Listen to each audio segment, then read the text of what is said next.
The first time Daniel Reeve heard it, the world outside was quiet. Too quiet. It was the kind of night when even the wind seemed to hold its breath.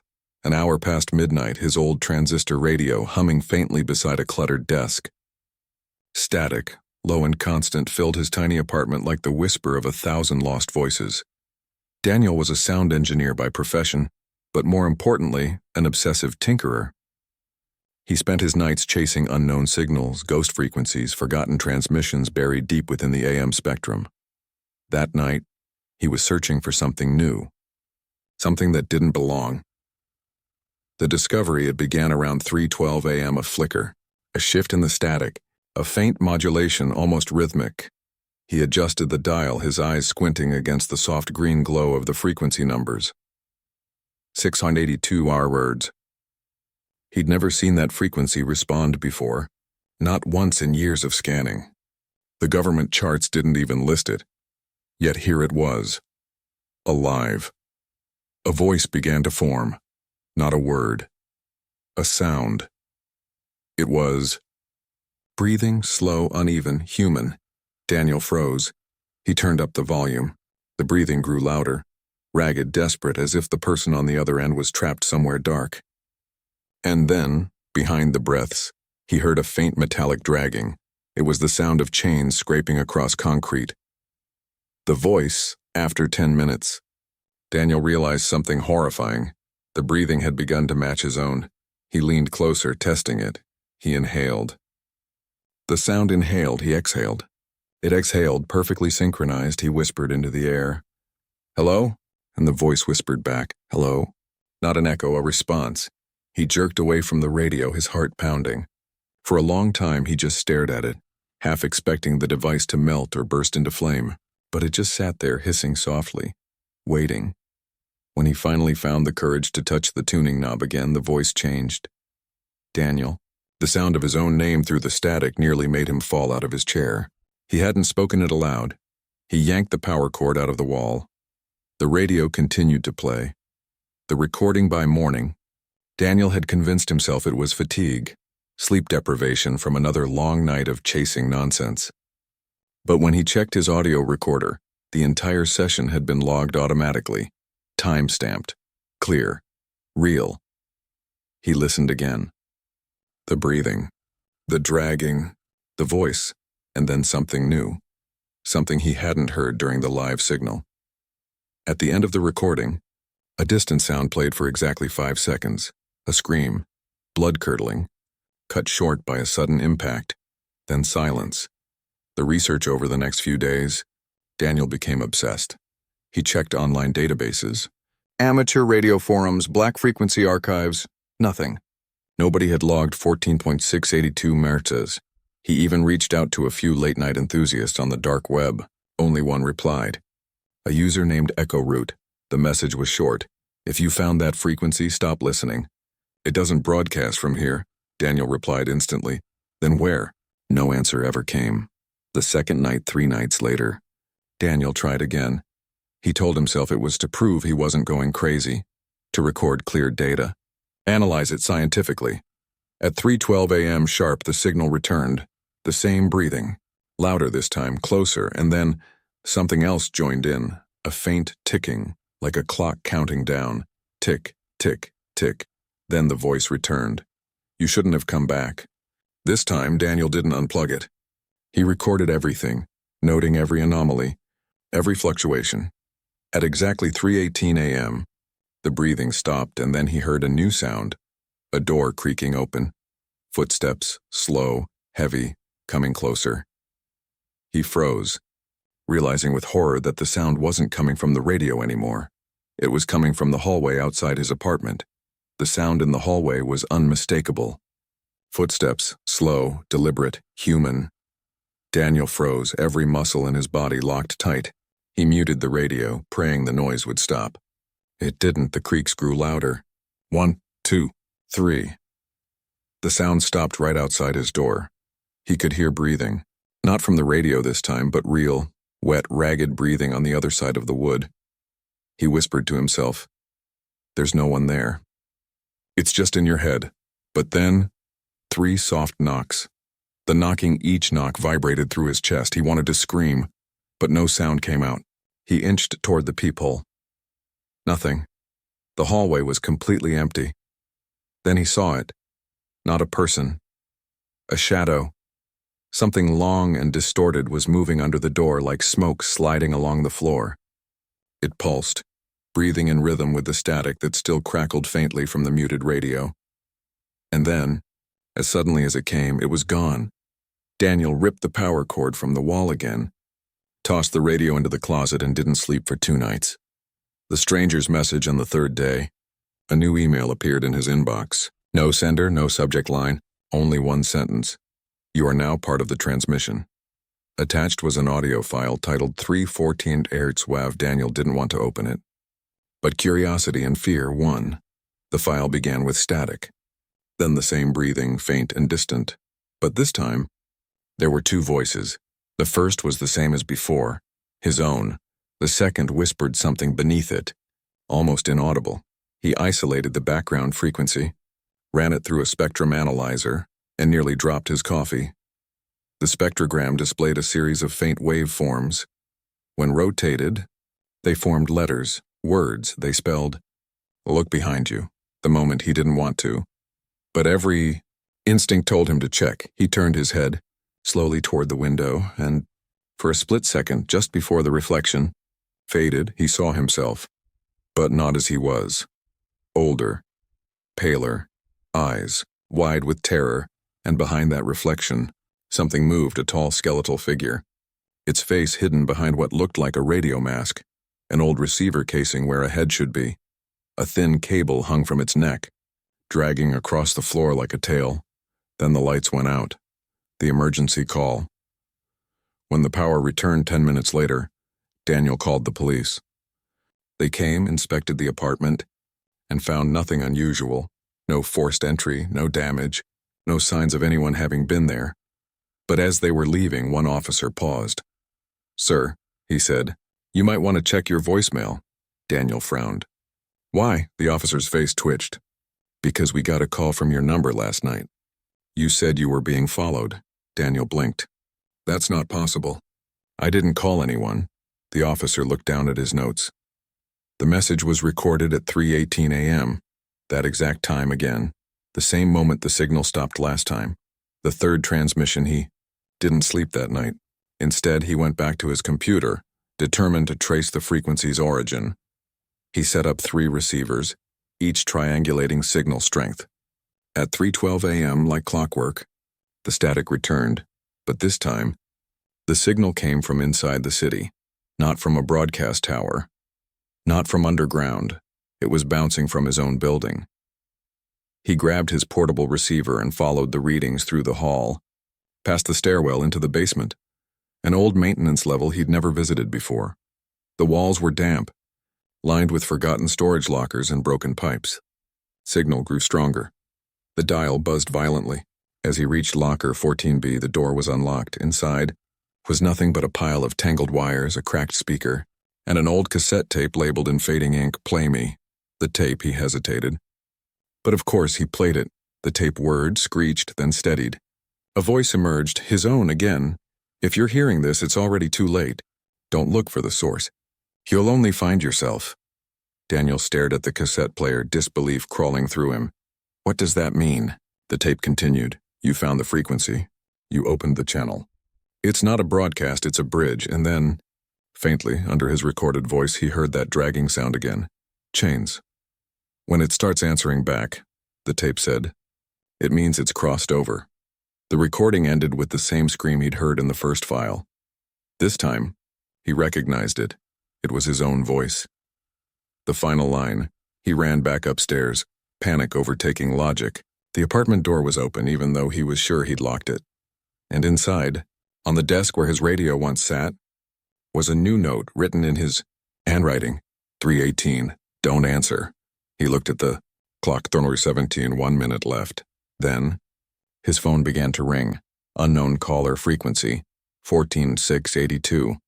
So the phone kept ringing, shrill, endless. Each tone seemed to echo through Daniel's skull like a pulse of static. 17 a.m. The second hand crawled toward 318, the cursed minute that haunted every transmission, every whisper, every scream. His heart was pounding so hard it drowned out the sound of everything else. He wanted to throw the phone away, but something deep inside him, the same obsessive curiosity that had drawn him to that frequency, wouldn't let him. He stared at the glowing screen. Unknown caller frequency detected, 14,682 MERS, and then, just as the clock struck 318, he answered. The voice at first. There was silence, then a breath, soft, familiar. Daniel. It was his voice again, but slower, distorted, trembling like an old tape played backward. He said nothing. He only listened. Don't hang up, the voice whispered.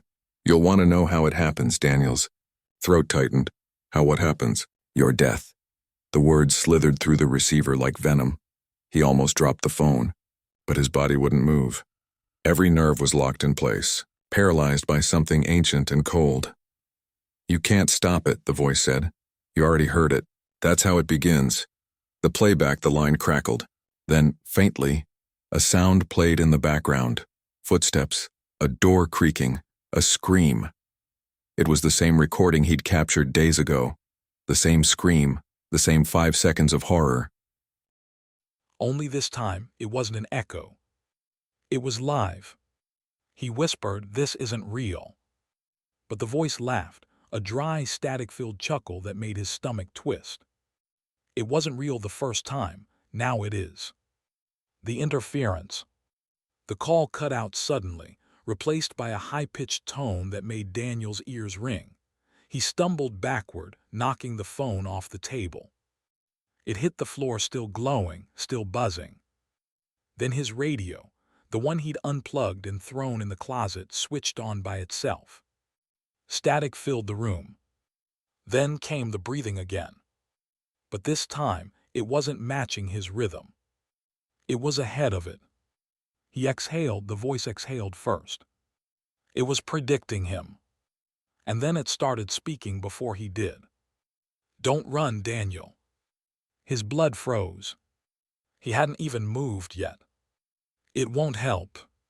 The sound of footsteps echoed through the speaker, and a moment later, he heard the same footsteps in the hallway outside. The knock. 3 knocks. Exactly like before. Daniel stared at the door, trembling. No, he whispered, not again. But when he looked at the peephole this time, there was someone there. A tall figure, motionless in the corridor, its face hidden behind a mask made of radio parts, cracked dials, broken speakers, wires like veins. And through those broken speakers it spoke. You heard it, now you belong to it. The lights flickered. The radio screamed, a burst of white noise so sharp it felt like knives in his ears. When the lights came back, the hallway was empty. The door was still locked. But every radio, every phone, every screen in his apartment now showed the same thing. 3:18 a.m. Frozen, repeating. The second hand refused to move. The message from Echoroot. Desperate, Daniel opened his laptop, searching for Echoroot, the anonymous user who'd warned him before. To his shock, there was a new message waiting. The account was deleted, but the text remained. You can't destroy the frequency, you can only pass it on. Below that was a set of coordinates, an abandoned radio relay outside the city. And one final line. If you hear the breathing again, record it, don't listen live. The journey. Daniel grabbed his gear, recorder, flashlight, and the cursed radio, and left his apartment before dawn. The city was silent, unusually still, as if the air itself was holding its breath. He drove for hours, past crumbling warehouses and empty service roads, until he reached the relay tower. It was old, rusted, and covered in warning signs. Restricted area, government property. The wind whistled through the steel beams like a ghost, sighing through teeth. He climbed the stairs, every step echoing into the fog. At the top sat a small shack filled with outdated broadcast equipment. And there, sitting on the main console, was another note. Play it back. The broadcast. He connected his recorder, trembling as he pressed play. Static. Then breathing. He forced himself to listen, and realized with growing horror that the breathing wasn't his this time. It was someone else. A voice followed. He's here. He's trying to turn it off. Then faintly, he heard footsteps on the stairs below him, real metallic thuds climbing higher. He turned off the recorder, heart hammering. The footsteps stopped. He waited. Nothing. Then the voice spoke again, this time from right behind him. You can't record what already happened. He spun around. No one. Only the radio, glowing faintly. And through its static, his own voice whispered, recorded hours before. If you're hearing this, you've already died. The tower groaned under the weight of the wind. Daniel stood at the top, the radio flickering with sickly light, his recorder still running. He could hear the frequency pulsing like a heartbeat in the wires. 14.682 megahertz. The number glowed faintly on every display, as though the metal itself remembered it. He had one goal now: shut it down. He ripped open the control cabinet and began pulling fuses, cutting cables, anything to silence the hum. But no matter what he tore apart, the static only grew louder, forming a deep, rhythmic pattern. Not random anymore. A message. Tap, tap, tap, pause, tap, tap. Morse code. His stomach dropped as he translated the letters. You. The speakers crackled. His own voice bled through, layered with dozens of others, all versions of himself, speaking at different pitches and ages. You can't stop what isn't a signal, Daniel. It's a mirror. Every time you listen, it learns more of you. He slammed his hands over his ears, but the words were inside his head now, vibrating through bone. The metal floor felt alive, trembling with resonance. From the static, shapes began to coalesce. A tall figure of wire and ash, the same mask of shattered speakers he'd glimpsed before. You broadcast yourself, it said. Now the world will hear. The creature reached out, its hand a bundle of frayed cables. Instinct took over. Daniel grabbed his recorder and hurled it into the main console. The impact sparked an explosion of feedback, an ear-splitting shriek that swallowed everything. For a heartbeat, there was nothing but white. The silence. He woke hours later among twisted metal. The tower was gone, reduced to a smoking skeleton. The radio lay cracked beside him, silent at last. He laughed, a broken, hollow sound, because for the first time in weeks there was no static. He limped back to his car, drove until the sun came up, and convinced himself it was finished. For a few days it was. Then the messages began. At first just comments under his old online posts, nice transmission. Then strangers emailed audio clips of faint breathing, asking if he could clean the noise. And one night when he turned on his TV, the screen flickered to static for a moment, the sound unmistakable. His own voice, whispering through the interference. You can't destroy a broadcast, Daniel. You only change the frequency. The final recording. Weeks later, a rescue crew found the wreck of the relay tower. Among the debris was a single functioning recorder. The tape inside contained 1 minute of sound. At first silence. Then Daniel's voice, calm, almost resigned. If anyone hears this, the frequency isn't out there. It's in us. Every time we listen, it tunes deeper until it knows how to speak through anything, air, wire, even thought. So if you hear static at 3:18 a.m., don't answer. Don't listen, just let it pass. A pause. A long breath. And then softly, another voice identical to his own. Too late. The tape ends with a single tone. 14.682 megahertz. And the faint sound of chains dragging across concrete. Epilogue. Weeks later, Local radio stations reported an untraceable burst on that same frequency. It lasted exactly 5 seconds. Those who heard it described the same thing. A breath, a whisper, and a distant scream cut short by static. The broadcast was never found again. But sometimes, on nights when the air is very still, listeners swear the static in their radios seems to match their own breathing. And if they listen long enough, it begins to breathe first.